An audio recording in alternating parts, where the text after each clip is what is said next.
Good evening, everyone. We'd like to get the program started. Again, my name is Paul Salva. I'm the president of the Society. Our officers are Dan Jasminski, who is the secretary, and Tim Keeney, who is our treasurer. The Society started in 1823. One of the hurdles we've had is we have very, very little history of the Society from the early days. We have a membership roll that starts in 1904, but there are some gaps in that even. I was stumbling around on the Google and came across a document that was titled Challenge for Change, the Challenge of Change, written in the bicentennial of Enfield. And half to two-thirds of the way through it was the Enfield Society for the Detection of Thieves and Robbers with the original list of the original members. And I'm going, I got to get copies of this. We got to tuck this away in a bunch of different places. Now, we do in our program, if you notice on the inside program, we have the officers starting in 1823. So I went through the original list. There were 48 members. And the first 5 of them were original members. First 5 presidents were the original members, and as well as the first couple of secretaries and the first couple of treasurers. So it's a nice little cross-reference. So I'm going to say, we're going to declare this document accurate, and it's going to get carved in stone somewhere. Like I said, there are 48 original members. Their names were very common. I mean, the Terry family, Abbey, Pieces, Thompsons, Pruden, and Gowdies made up a majority of the people who had joined the society. And then next year, we will have the list in the program. Now, one of the other things we always do is Enfield, Connecticut is the Enfield, but there are other Enfields around the world, and some of whom have actually watched this program on YouTube. So I'd like to say hello to the Enfield in England, Australia, and New Zealand. Everybody, please give them a big wave. Well done. And just as the original members, got a quote here, pursuers to hold themselves in readiness with each a good horse on the shortest notice to pursue after any person. So in honor of the original members, I'm ringing the bell and we're starting the evening's program. Thank you.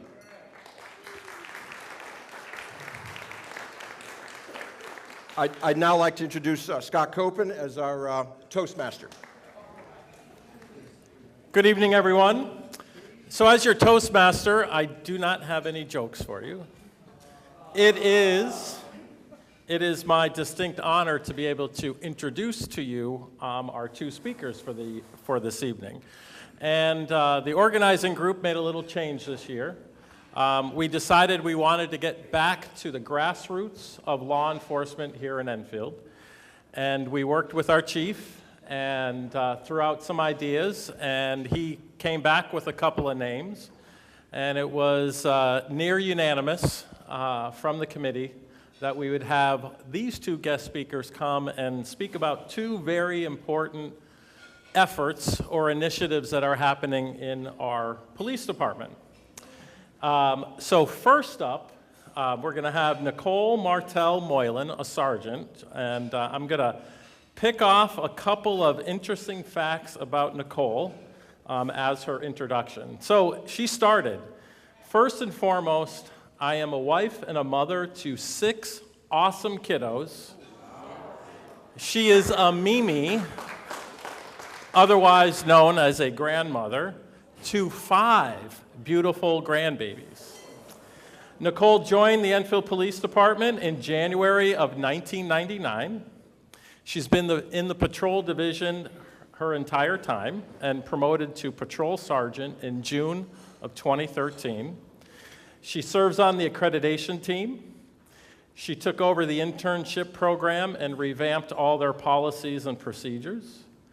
She has instructed basic crime scene investigation to the Enfield Police Explorers, the Citizens Academy, and our auxiliaries. She has also instructed mental health awareness, active listening, and verbal de-escalation skills to the officers for approximately the past 5 years, along with Officers Croto and Yacht. And I had the pleasure to hear her sing just a couple of weeks ago. She is the department's national anthem singer for several years. Nicole, or Sergeant Martell Moylan, is here to speak to us this evening on crisis intervention training. So let's give a warm welcome to Sergeant Nicole Martell Moylan.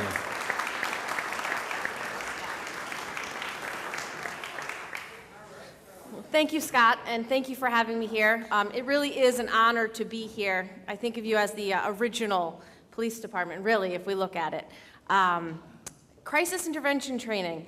Bottom line, it's your philosophy in life. A human being, you want to be treated by others the same way you're going to treat them and vice versa. So, in earnest, we listen to people. Active listening is important. It's where you're actually hearing what they're saying, not just listening. You have to open your mind to hear what they're telling you, and you have to take it in. And you employ empathy. It's not sympathy. You're not feeling their feelings. You're trying to understand their feelings. And so as police officers and as fellow human beings, it's important that we understand empathy, understand what people are feeling, and in doing that, we can hopefully get them to a place of help, assist them with medical, psychological, legal, any advice, any guidance that they're looking for.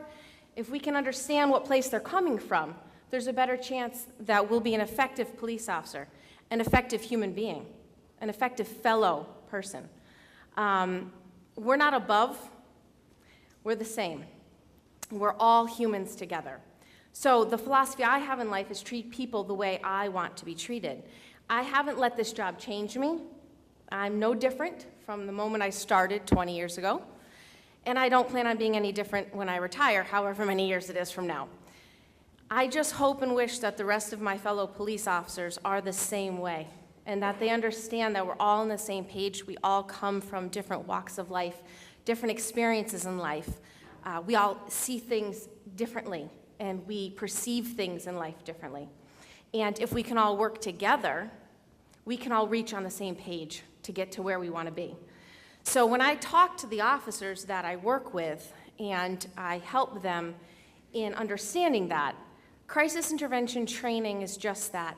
You're taking a person in crisis who can't see beyond that heightened moment that they're perceiving as being all-consuming and overwhelming and so powerful, they sometimes don't even see the person in front of them as being a person.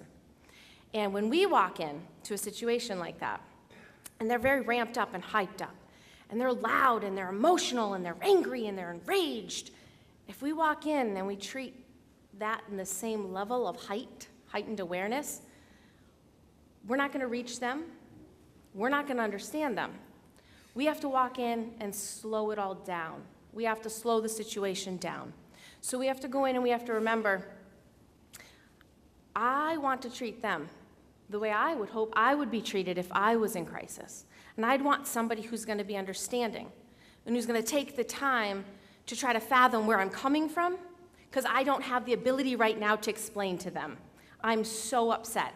I'm in such a crisis moment. I don't have the capability to comprehend how to move beyond that heightened awareness right now, that enraged, the fear, under the influence, drunk, under the influence of narcotics. They're just not in a very clear mind, whatever the situation may be. So as an officer, I'm going to come in, and I'm going to talk in a softer voice. And I'm going to talk slowly, short sentences, because remember, they're not going to be able to hear beyond maybe the first 3 to 4 words I say. They're not going to comprehend that. And I'm going to humanize myself. I'm not going to walk in and say, "Hi, I'm Officer so-and-so. What are you doing?" No, I'm going to say, "Hi, I'm Nicole. What's going on tonight? How can I help you?" And I'm going to wait. And I'm going to give them a moment to process. And I'm going to wait for them to tell me what it is they need.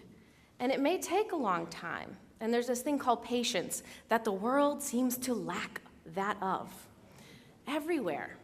And people are lacking communication skills nowadays. And I think a lot of it has to do with the fact that there's all electronic technology and there's less face-to-face. There's less this. Hi, how are you? Nice to meet you. No, now it's this. We see it in the youth. I see it in the young officers coming on.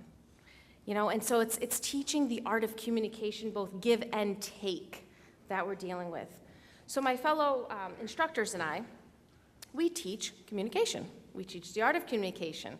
We teach the slowing down of situations, the not ramping up, and really hearing and trying to understand where you're coming from. Crisis intervention started over 10 years ago now, where it became really a focus in the state of Connecticut. And slowly but surely, the departments are attempting to get the majority of their officers crisis intervention trained. Now, we only have about 20% that's officially crisis intervention trained. The training that myself and the other two instructors do, we touch upon the crisis intervention training, but we also teach about mental health and the illnesses that are out there and what to recognize. We teach about different issues that can happen with somebody on narcotics and alcoholism and different kind of addiction problems. We teach about verbal de-escalation skills overall in general. If you're on a scene, and the officers know this, if they're on a scene and they're having a hard time making a connection with the person in crisis or person in need, they do know that there are those of us who are specialty trained. And what's good is our officers are very, very patient. They're very calm. They're really understanding the magic in it, and that's what we call it, the magic. There is a magic to CIT. It's a magic of humanity. Let's face it. That's what it is. We need more humanity in the world. And it's a magic art.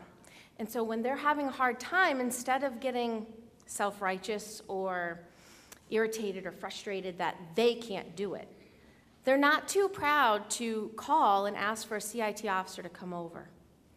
And they step back, and they let the CIT officer step forward. And by doing that, there's a whole lot less people and less officers getting hurt. It's a very dangerous profession we're in. I have kids, as you heard, and grandkids. I'd like to go home every day. That is my priority. I want to be there for them. So I will do whatever it takes to make every call I go on, every interaction I have, as safe as possible, as calm as possible, as understanding as possible. Because the ultimate goal is that we get the person to where they need to be for help, and everybody goes home at night. Everybody goes home safe. Everybody gets to hug their loved ones and enjoy another day of living. So yes, I have a huge buy-in to CIT. Now that being said, I also have a huge buy-in to the mental health and well-being of our officers. So, Scott didn't touch upon it, but I know I did write to him to describe our peer support program. So we actually also have an internal health and mental well-being program called the Enfield Blue Line Support Services. Myself and a couple other officers, we just revamped our program and rebirthed it.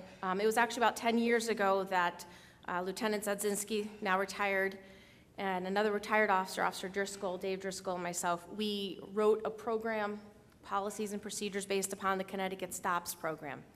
And that program deals with addressing and recognizing that there's a lot of stress in this job that affects each person differently, because like I said before, we're all so different from each other, and we all internalize things differently, we all perceive things differently, and it affects us differently. And it's okay to be bothered by something. It's okay if something that you go to affects you, but you go to it and it doesn't. Doesn't make you weak, doesn't make you stronger. It's just that particular incident, something that it's affecting you. And if we ignore that and we let it build and build and build, then that's what makes an unhealthy officer. And that's what makes tragedies happen. And it's finally being recognized out there that this is occurring. And there's a thing called cumulative PTSD. It's post-traumatic stress disorder, and it's cumulative in nature. It's not necessarily one incident, but it's the stress of the job that builds and builds and builds. So our program that we put together is based upon peers within the department, fellow officers, and we're there for a multitude of things, but we're facilitators. Now, mind you, we're not counselors. I'm not there to solve everybody's problem. I'm not a specialist. I do have a degree in psychology, but that is not what my profession is. I'm a cop. I'm here to listen. I'm here to help and facilitate, both for the public and for my coworkers. So I'm going to listen, and I'm going to try to empathize and hear what you need, and then I'm going to get you to the help you need. So that's what we do as peer support advisors. And our team will also put together what we call critical incident stress debriefings and critical incident stress management of hard incidents. And I say hard, they're things that affect the heart, affect the moral withstandings of a human being. We see a lot of horrible, absolutely nightmare, horrific things that I don't wish any of you to ever have to see. The heartache that we see and experience through people's lives may eat at us, and it builds. We need a place to be able to get it off our chest. So we have what are called critical incident stress debriefings. Fire department, EMS, the police. We all work together, and it's where we come together within 24 to 72 hours after an incident, and we have a mental health professional, and we have clergymen, and we sit in a group, and we go around and discuss each our own experiences at that call through our own perceptive eyes onto how we took that scene. And by doing that, it's like a cathartic motion, and it's a beginning. It's a beginning point. So that way you're not letting it eat at you inside. Again, it's all about active listening. It's all about hearing and empathizing. So again, the lesson is empathy, active listening. Don't look at your phones. Don't think about your schedule the next day. Don't run through the grocery list. If somebody's talking to you, actually hear what they're saying. So then, when you turn and answer them, and you give them back to you what they just said, they're going to go, wow, they really heard me. They actually care. So just remember that in life, and you will be successful in your personal relationships. You'll be successful in your working relationships. You'll be successful with the general public, with strangers. Treat people the way you want to be treated, with respect, dignity, build rapport, and you'll have a good life, just like we do as police officers.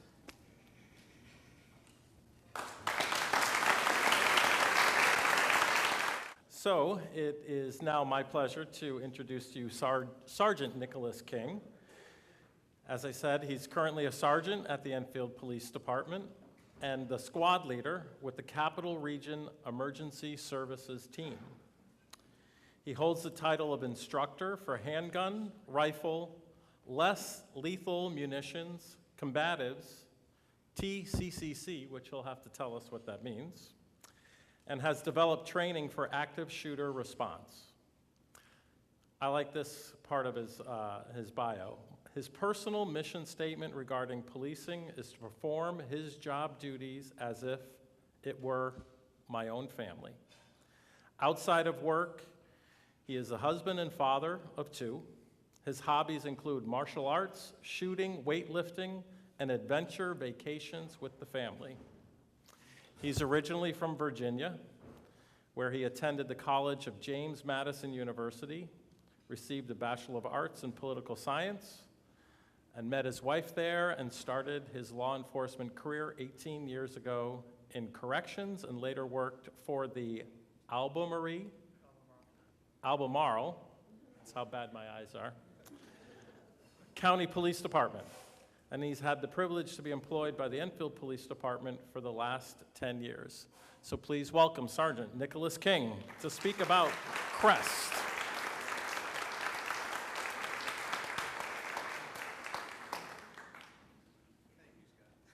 And welcome. Thank you. All right, I'm Nick. The toughest thing about my speech is I've never actually completed it because I always get called out to do something or they need me to respond to a call. So I've never actually gotten through the material.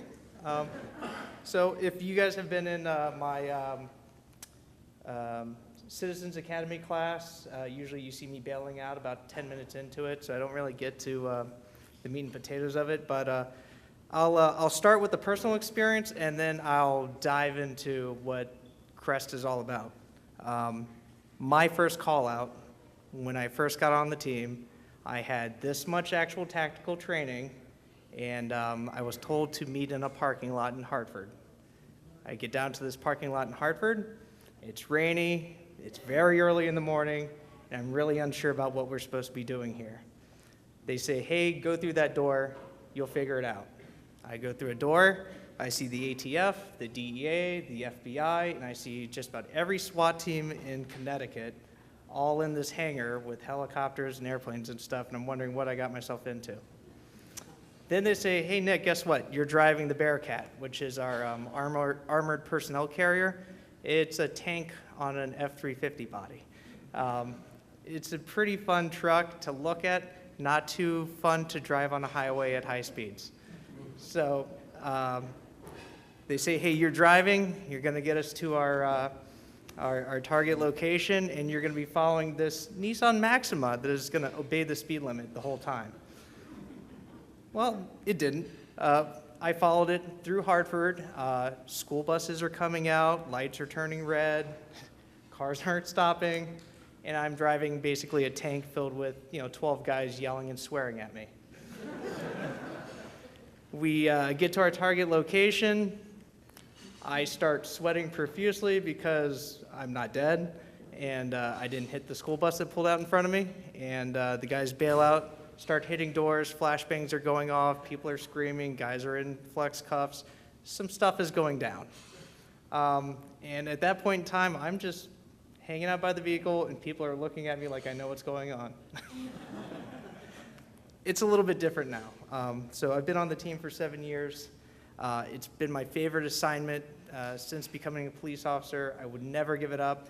If they told me right now you have to give up everything to keep Crest, I would. I would go back to patrol. I'd work midnights. I'd drive the worst car. I'd do whatever I had to do to stay on the team because it's that important to me. I work with a bunch of really good guys. It's been an honor, actually. I don't plan on ever getting off the team. So, first thing I'll talk about Crest is the insignia. I get a lot of questions about it. A lot of people ask me if I'm former military. I'm not. A lot of guys are. But it does serve a purpose. So the wings basically symbolize protection and mobility. So it's the duty to protect and shield others from harm.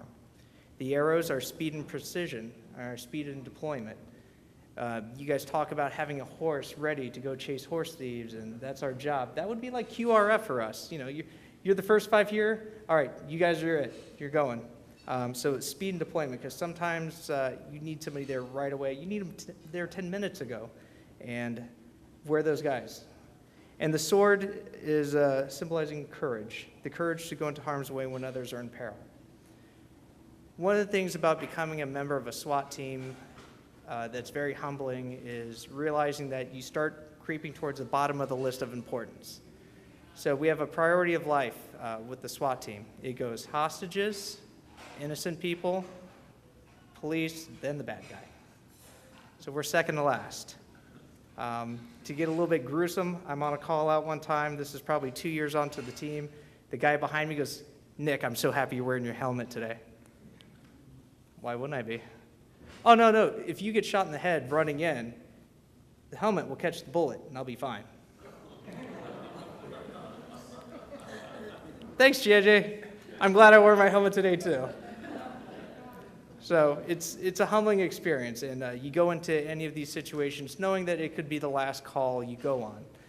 I'm strangely comfortable with that because it's bigger than me. And like I said in my intro, I do like to think that I do my job like it's for my own family, because you guys have families, you depend on a police department to protect you. And like I tell the guys at the SWAT Academy, I hate to say it, but the Army's not going to come in to save you in this situation. Your job is hostage rescue. You're just police officers, I get this, but it's on you, because the only people they're going to send is more police officers. So we have to take our job very seriously. Crest is composed of a lot of departments: Manchester, Glastonbury, Wethersfield, Vernon, South Windsor, Rocky Hill, Cromwell, Coventry, East Windsor, Enfield, and Yukon. A lot of departments. But when you regionalize, not only do you get more grants and stuff and better assets, but you also get to pick the best of each of those departments. So we have the best officers from these departments. And these are the ones that say, hey, yeah, I'm willing to go out on my own time and train. I'm willing to keep myself in good shape so that I can take care of somebody if they need me to carry them. I'm willing to put the time into studying the tactics to make sure that we execute our missions with precision and that we don't make silly mistakes and that people who don't need to get hurt don't get hurt, and people who need to get saved get saved. It takes a lot of dedication because probably 2 weeks ago, I got called out twice in the same week, running on no sleep, but at the same time, you're not going to say no. So a lot of people would say, oh, the phone's going off, it's a call out, I haven't slept today, they can handle it. But if everybody did that, nobody would respond. So it takes it takes a special person with a lot of dedication to the job to basically give up their time. We actually have more than one branch in Crest. So we have the tactics and the tactical and the medics. We have medics attached to our tactical team, but we also have negotiators.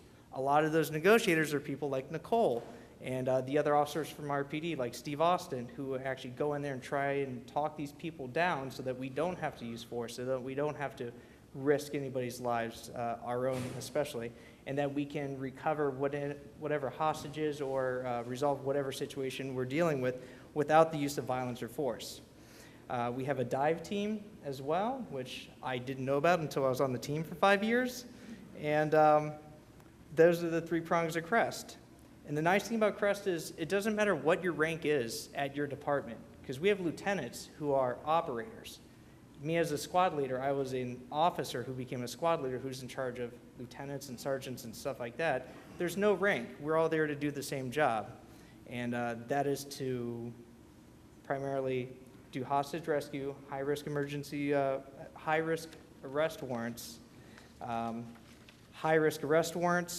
dignitary protection, active violence situations, barricaded subjects, and we also have done stuff like possible rides. We're not really used for ride control, but if there's like an officer down that needs to be performed or somebody who's injured at a ride, they send us in because of the armor and the training.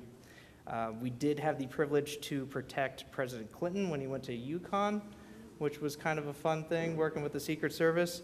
So there's a lot of opportunities to get into with the team, and it's a very worthwhile endeavor if you enjoy that sort of thing. It's not for everybody. I'm not going to get too much into anything else other than saying that I'm very happy to work where I work now, to have the opportunity here in Enfield, Connecticut, to be on Crest. I'm happy that I'm with Crest. The other teams are great, but I love my teammates. I'm very happy to work with the negotiators we work with. We've had some very dicey call-outs. One of the last ones here in Enfield that was 13 hours long. We really relied on every portion of the team to get through that. And it means a lot to me to be a part of that. And I wouldn't have had that opportunity if I'd have gone to any other PD other than Enfield. So I'm happy to be here. Oh, TCC. I'm sorry. We call it TCCC. It's Tactical Combat Casualty Care, or for the civilian side, it's Tactical Emergency Casualty Care. It's basically kind of like EMS, kind of. We address 3 primary causes of death: exsanguination, airways, shock, and penetrating or non-penetrating chest trauma. Basically, the tactics that go behind that, carrying people, and then responding to when an officer or somebody else goes down in an emergency situation. So I'm an instructor in that, if that helps explain what TC3 is.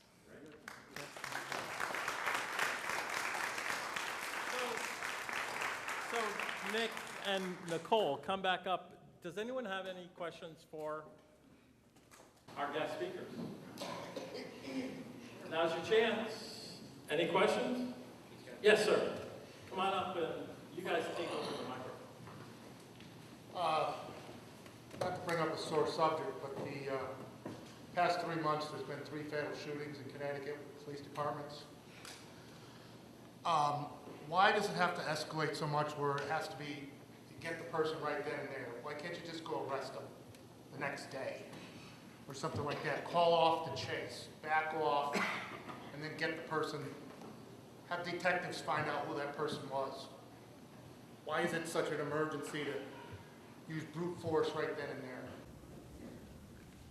there? The best answer that I think we could give you is that with each instance, it stands alone, and it can't be compared to any other blanket incident or blanket type statement or reason. It's difficult for us as fellow police officers to Monday quarterback, I guess so you could say, because I wasn't the officer in those shoes at that moment.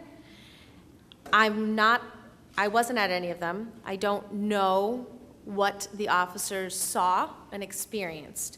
I don't know what was looking them in the face at that moment. And it's very difficult, how do I put this? It's very difficult for the layman, the person who's not wearing the badge, who's putting their life on the line, to understand in that absolute blink of an eye, because that's all you have to make a decision, is a blink of an eye. And it's very hard for me to judge what that other officer's blink of an eye looked like. And you all, if you haven't been an officer before, hopefully you've never had to have that experience. Hopefully you've never had to be put into that moment where, oh my God, is it gonna be me or is it gonna be them? Am I going home or are they going home? And it's extremely fast like that. And it's easy for other people to second guess our blink of an eye. It's very easy for other people to think, well, you should have, you could have. Why didn't you? Why didn't you shoot their hand? Shoot their leg. Tell you what, when that person's coming at me with a gun and they're shooting at me, do you really think I'm seeing a small gun in front of me? No, I'm seeing that threat charging at me. I'm seeing my kids, my life, everybody and everything flashing. And what I'm thinking is, I gotta live. And I'm gonna do what it takes to live. And I'm gonna shoot at what stops the threat. I'm not shooting to kill. We're not trained to shoot to kill. We're trained to stop the threat. And we're trained to stop it as fast and as poignantly as possible. Sometimes you don't have that choice to choose which body part you're going to shoot. You're going to shoot to stop. And that's what we do. One of the other things that you have to consider is what damage are they going to do if they proceed from that point? Absolutely. Because if they're a danger to me right now, God only knows what kind of danger they are to the public, to the unarmed public, to the innocent. You're not as protected as I am. It's my duty to protect you. It's my duty to stop them from being a constant, continual threat. I don't know what they're going to be capable of. And do I want to take that chance? No. It seems to me that being a police officer these days is one of the toughest jobs out there. And you've got to be really highly trained. And the question is, how do you keep that level of professionalism and training and readiness? How do you do that? I guess the easy answer is I make it a hobby. Some people build model airplanes. Some people watch movies. Some people do photography. I shoot guns. I'm a martial artist. I'm a full contact fighter. I've done that for probably like 12 to 14 years. I have fun with it. Not a lot of people like getting hit. Not a lot of people like getting armbarred or choked or thrown. It's a hobby. I enjoy weightlifting. I enjoy running. I enjoy climbing. I basically get to do everything I enjoyed as a kid as a job now. Plus, I get to drive fast. I got cool lights and stuff like that. And just like not everybody is going to be a SWAT operator. Not everybody is going to be a good CIT officer. I would hate to do that job. And I'd hate to do his. So everybody's got a little personal niche that they end up finding in police work. You all come in as a patrol officer, but you end up specializing somewhere. And it's that passion for that specialty that makes you as good as you are. We have people who have been into audiovisual, computers, really techie people that have brought in camera systems into the town. They're helping us solve crimes, helping us investigate accidents. And this is something that, it's not like we're sending him to the training. He's eating this up. He loves technology. And that's what makes him good at what he does. I enjoy the physical side of the police work, so that's what I'm good at. Some people enjoy investigating crime scenes. That's what they're good at, and they're just going to read and devour as much material as they can, go to as much training as they can, because that's what they're passionate about. Now, it's good to be well-rounded, certainly, but it's those certain passions that we have that drive us to be really good at what we do.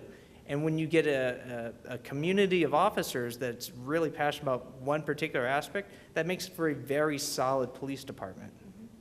We have an excellent team here in Enfield because we have such a vast array of interests and passions in the department. Each person truly has a unique gift in themselves as to what they give to our department.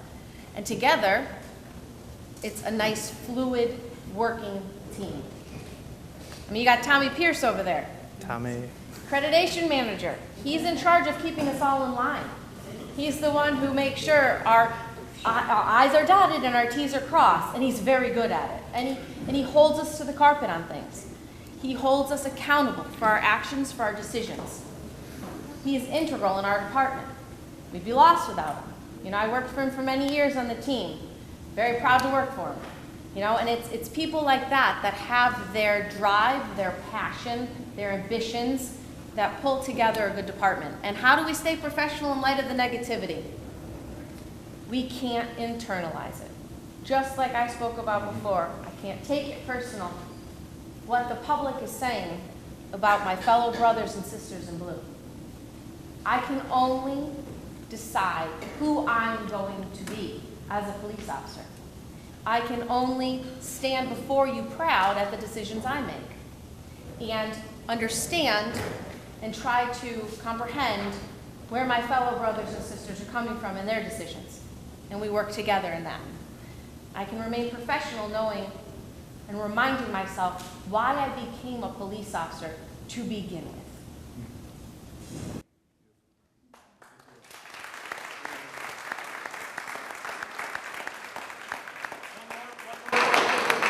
I just want to say thank you.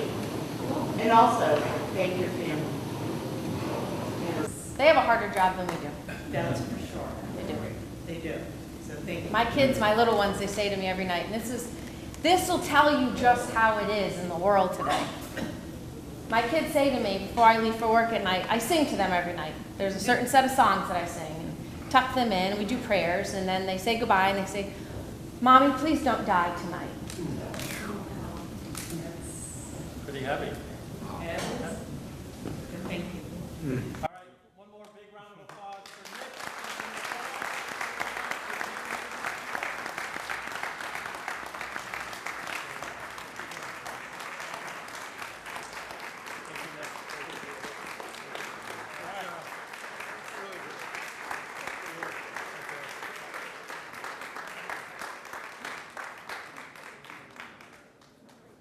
But there's more. For their coming this evening, they get a society hat, complimentary, very much. The Enfield Society for the Detection of Thieves and Robbers, organized in 1823. One size fits all.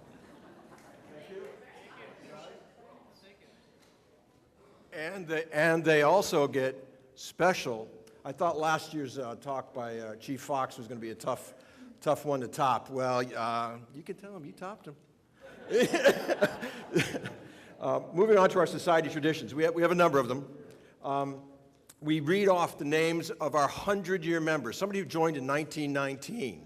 Again, I said we have their membership rolls going back to 1904. No one joined in 1919, as far as we know. We do have, moving rapidly forward, we have 50-year members, and there were 9 of them. We can definitively account for 5 of them, and not in a good way. The other 4, we don't know if they are still with us or not, but on the chance that they are, we'd made up 50-year certificates for them. And if anybody knows these gentlemen, please let us know and we'll get their certificate to them. John Kearns, K-E-R-N-S. Alan Lee, L-E-E. Richard Pederzani, P-E-D-E-R-Z-A-N-I. I went on the Google, and you'd be amazed how many Richard Pederzanis there are out there. All over God's creation. It's like, wow, come on, what kind of a name is that? There's a bunch of them. And then lastly, Peter Aiello, who there's a ton of Peter Aiellos, and couldn't figure out which one was alive and if they're at least 71 years old, so we just threw our hands up and said, anybody knows them? We got their certificates. So please help us out if you can in that regard. This year is also the 25th anniversary of women joining the society. And that has been a huge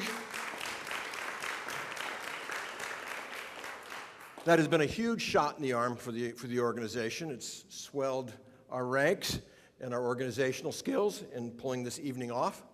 I'm not going to read. I was told don't read the names off because God forbid you forget somebody and you'll be torched forever. And I would just ask the ladies to please stand, all of you.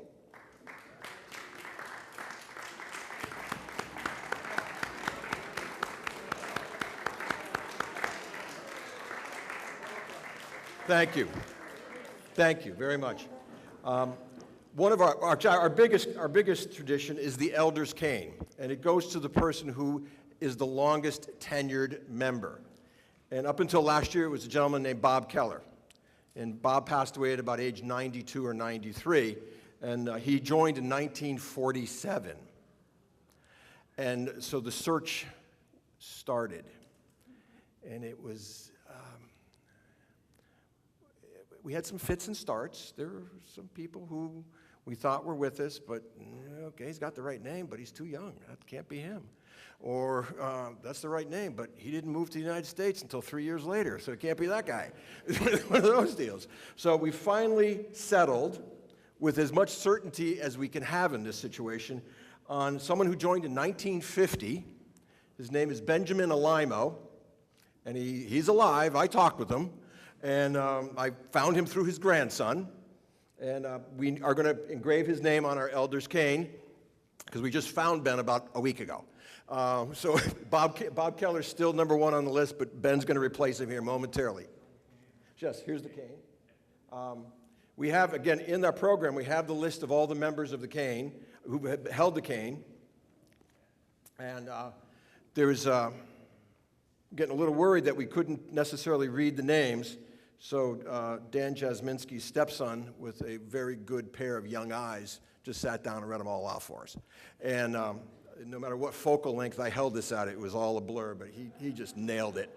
So hats off to the youth.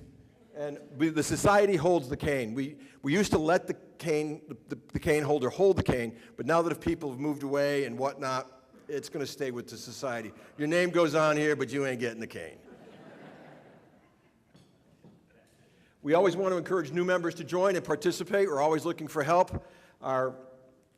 We've signed up a bunch of new members this year. I would also like to thank specifically our Committee on Arrangements, who did a wonderful job under pretty trying circumstances. And then lastly, of course, I want to thank Scott Copen and Mike Gruber, our new member to the Committee on Arrangements, who've really done some yeoman's work in making this evening a success. And lastly, I want to thank Figaro's. They did a fantastic job.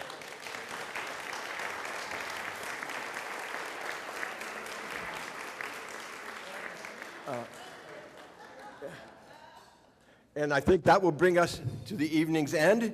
And I want to thank everyone for coming, and we look forward to seeing you on either the first or second Tuesday of May 2020. Thank you very much.